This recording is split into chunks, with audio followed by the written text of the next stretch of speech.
Roland-Garros 2025, Europe 1, radio officielle. Et pas de miracle, hélas, pour Gaël Monfils. Oui, le vétéran français s'est incliné hier soir contre le Britannique Jack Draper au deuxième tour, défaite en 4-7.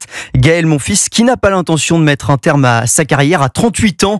Aujourd'hui, début du troisième tour, le français Quentin Halys affronte le numéro 10 mondial Holger Rune. Avec un objectif, avoir un joueur français en huitième de finale. Chez les joueuses françaises, Théo, on en a déjà la certitude. Oui, mal en point, le tennis tricolore féminin est pourtant assuré d'avoir une joueuse en huitième. Hier, Loïse Boisson et Elsa Jacquemot se sont qualifiées pour le troisième tour. Et comme elles joueront l'une contre l'autre, eh bien, il y aura forcément une Française en deuxième semaine à Roland-Garros, Axel May.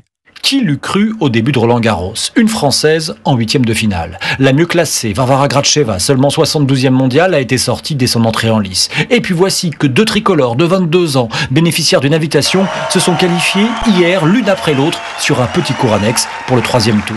Loïse Boisson, 361e mondiale, revient d'une lourde blessure à un genou. D'arriver là aujourd'hui, au vu de l'année que j'ai pu passer, c'est génial. J'espère aller encore plus loin, mais c'est déjà top. Elsa Jacquemot, classée 138e, a été championne du monde chez les juniors. Elles s'affronteront pour une place en huitième de finale demain. Elsa Jacquemot. Je vais me concentrer sur moi, me dire que oui, je joue une Française, forcément il y a une Française qui va gagner, donc c'est plutôt cool. J'espère que ce sera moi forcément. Mais en tout cas, me dire que je pense que le tennis féminin est là. On joue toutes bien. Après, c'est pas évident. On fait un sport qui est pas évident. En souriant, Elsa Jacquemot dit juste espérer que son match face à Loïse Boisson ne sera pas programmé demain soir, en même temps que la finale de la Ligue des Champions avec le PSG. Axel May pour Europe 1.